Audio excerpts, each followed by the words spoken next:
Dear students, welcome. As per your demand, I am available here with my 15th video on spoken English. तो ये अपना 15वां video है spoken English पे और उम्मीद है कि आप इस पे फ़ायदा उठाएंगे। इनफैक्ट ये 15वीं क्लास है और जिसको मैं अलग अलग वीडियोस के रूप में आपके सामने में लेकर आता हूँ। तो चलिए शुरुआत करते हैं। And today we are going to learn future continuous.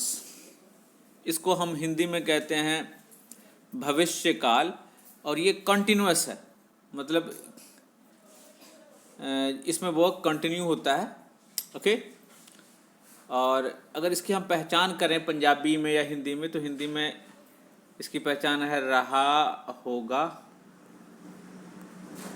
रहे होंगे, रही होगी। और पंजाबी में इसको कहेंगे रहा होएगा,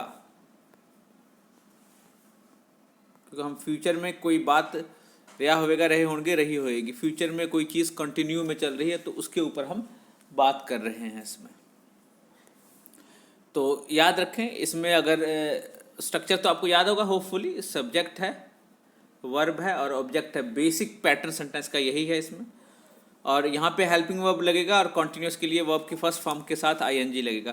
तो जो हेल्पिंग वर्ब है विल बी और शैल बी है। विल बी और शैल बी, विल बी जो लगेगा ये सबके साथ लगेगा और शैल बी जो लगेगा आई और वी के साथ लगेगा। पर इस बात को भी याद रखना आप कि विल शैल बहुत बार चेंज होता है सिचुएशन के अकॉर्डिंग जब हम उसको मॉडल में यूज़ करते हैं। तो यहाँ पे हम कॉन्टिन्यूस है तो कॉन्टिन्यूस में शैल जो है आई और वी के साथ यूज़ होगा और विल बाकी सभी के साथ यूज़ होगा, राइट। तो अब सब्जेक्ट की बात करते हैं। तो सब्जेक्ट हम यूज़ करेंगे नॉर्मली, आजकल विल सबके साथ ही यूज़ किया जाता है। तो जो हम यूज़ करेंगे वो है he, she, it, name, you, they, these, those etcetera. ये हम यूज़ करते हैं विल के साथ। एंड आई और वी के साथ शैल यूज़ करते हैं सब्जेक्ट जब हो तो come let's learn English. Structure की बात कर लेते हैं थोड़ी सी यहाँ पे। And as I have been teaching you, तो मैं हर एक वीडियो में स्ट्रक्चर ज़रूर डालता हूँ कि एक बार स्ट्रक्चर आपको क्लियर हो गया तो आप इजीली सभी सेंटेंसेस को माइंड में रख पाएंगे। तो स्ट्रक्चर हमारा है subject will shall plus B. Will या शैल में से कोई एक चीज़ लगाएंगे, वो आपकी फर्स्ट फॉर्म आईएनजी ऑब्जेक्ट। और नेगेटिव बनाते वक्त हम यूज़ करेंगे स्ट्रक्चर विल शैल और नॉट। बी और विल शैल के बीच में जो भी लगाएंगे आप नॉट आ जाएगा, फिर आईएनजी, वो आपकी first form ING plus object. और अगर ये क्वेश्चन मार्क है, तो अगर ये इंटरोगेटिव है तो विल शैल पहले आ जाएगा सब्जेक्ट से पहले क्वेश्चन करने के लिए। सब्जेक्ट बी, वो आपकी फर्स्ट फॉर्म आईएनजी ऑब्जेक्ट। और सेम वे नेगेटिव बनाते वक्त सब्जेक्ट के बाद नॉट लगेगा और बी और फिर सेम रहेगा। और अगर डब्ल्यू एच इंटरोगेटिव है तो विल शैल से पहले हम डब्ल्यू एच वर्ड लगा देंगे। डब्ल्यू एच वर्ड आप होपफुली आपने लिखा होगा, will, what, when, where, who, whose, whom, which, Y, व्हेंस, विदर, ये सब भी डब्ल्यू एच में आ जाता है। और W H word plus will shall plus subject plus B plus verb की फर्स्ट फॉर्म प्लस आईएनजी। और फिर नेगेटिव यहाँ बी से पहले और सब्जेक्ट के बाद नॉट लगा देंगे तो नेगेटिव बन जाएगा। होपफुली ये क्लियर है। इसका ट्रांसलेशन भी मैं बताऊंगा, सेंटेंसेस हम कुछ इसके ऊपर प्रैक्टिस करेंगे और इसका ट्रांसलेशन भी मैं आप लोगों के लिए को बताऊंगा। तो इसमें हम टाइम भी मेंशन कर सकते हैं। फॉर एग्जांपल यहाँ पे आई शैल बी प्लेइंग क्रिकेट, मैं क्रिकेट खेल रहा हूँगा। कब खेल रहा हूँगा? अगर अभी की बात कर रहा हूँ कि कल मैं 5 बजे इस वक्त क्रिकेट खेल रहा हूँगा, या कल मैं 5 बजे क्रिकेट खेल रहा हूँगा, तो I shall be playing cricket at this time tomorrow, या I shall be playing cricket at 5 o'clock tomorrow. तो टाइम वाला सीक्वेंस हमेशा ऑब्जेक्ट के बाद में लगाएंगे। फिर I shall not be playing cricket, मैं क्रिकेट नहीं खेल रहा हूँगा। शैल आई बी प्लेइंग, क्या मैं क्रिकेट खेल रहा हूँगा। Shall I not be playing cricket, क्या मैं क्रिकेट नहीं खेल रहा हूँगा। Why shall I be playing cricket, मैं क्रिकेट क्यों खेल रहा हूँगा। When shall I be playing cricket, मैं क्रिकेट कब खेल रहा हूँगा। Why shall I not be playing cricket, मैं क्रिकेट क्यों खेल रहा हूँगा। तो this way you can mention. ये नॉर्मली हम फ्यूचर में जब कोई वर्क प्रोग्रेस में होता है तो उसके लिए यूज़ करते हैं। चलिए आगे चलते हैं, कुछ और सेंटेंसेस को करते हैं. Some more sentences.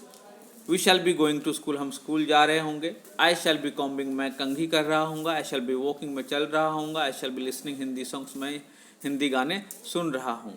I shall be drinking cold water, मैं ठंडे पानी को पी रहा हूँ. And we shall be watching movies, हम मूवीज़ देख रहे होंगे. We shall be dancing in a group, हम ग्रुप में नाच रहे होंगे. वी शैल बी गॉसिपिंग, हम गप्पे मार रहे होंगे. Ram will be taking lunch, Ram खाना खा रहा होगा.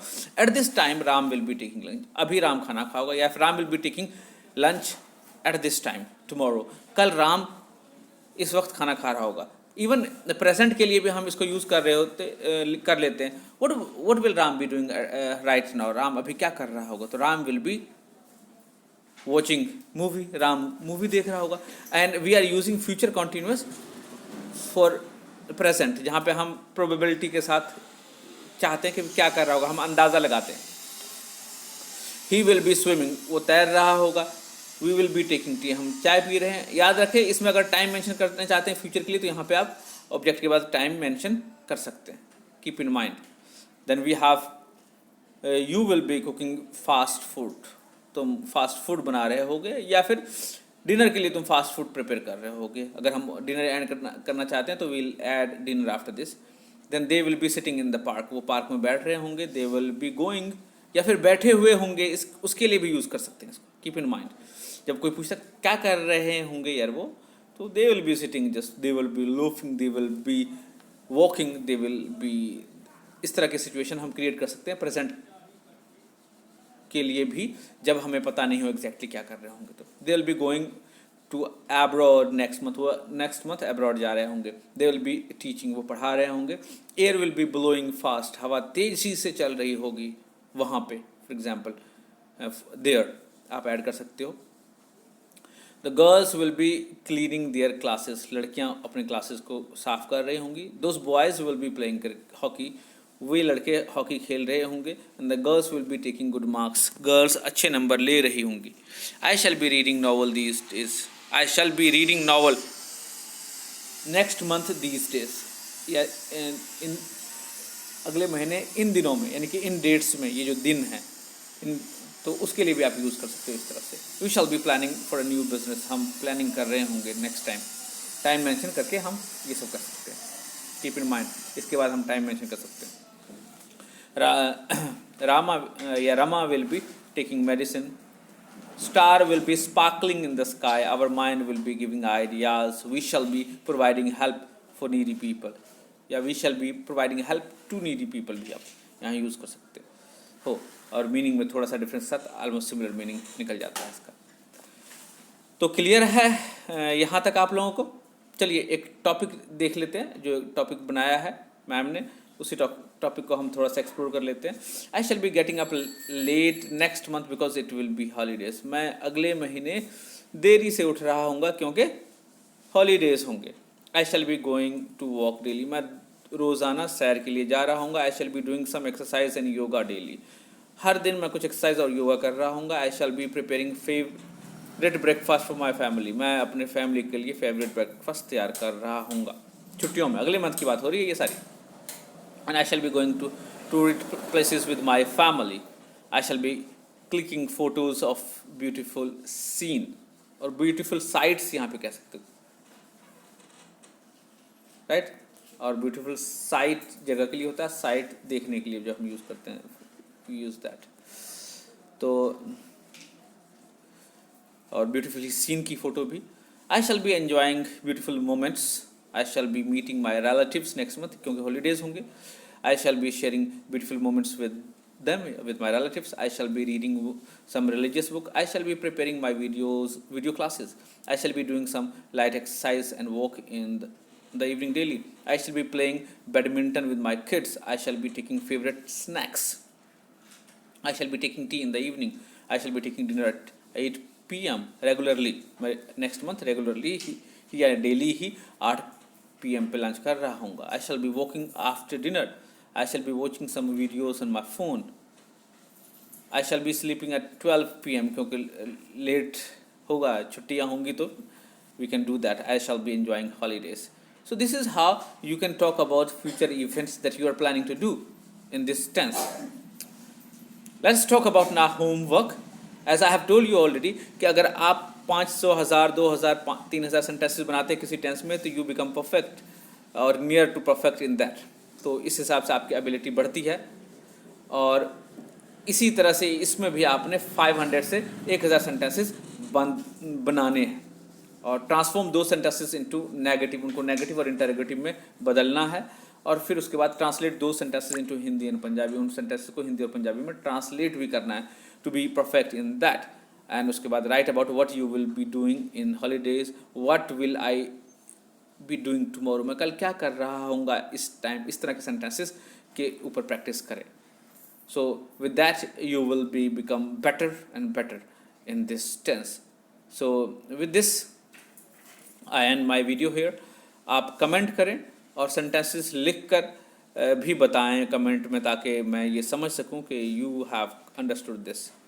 एक बार हम ये बेसिक चीज़ें फिनिश कर लेते हैं, then I'll be bringing use of these tenses for you. Keep in mind, right? Good luck, best wishes, bye bye.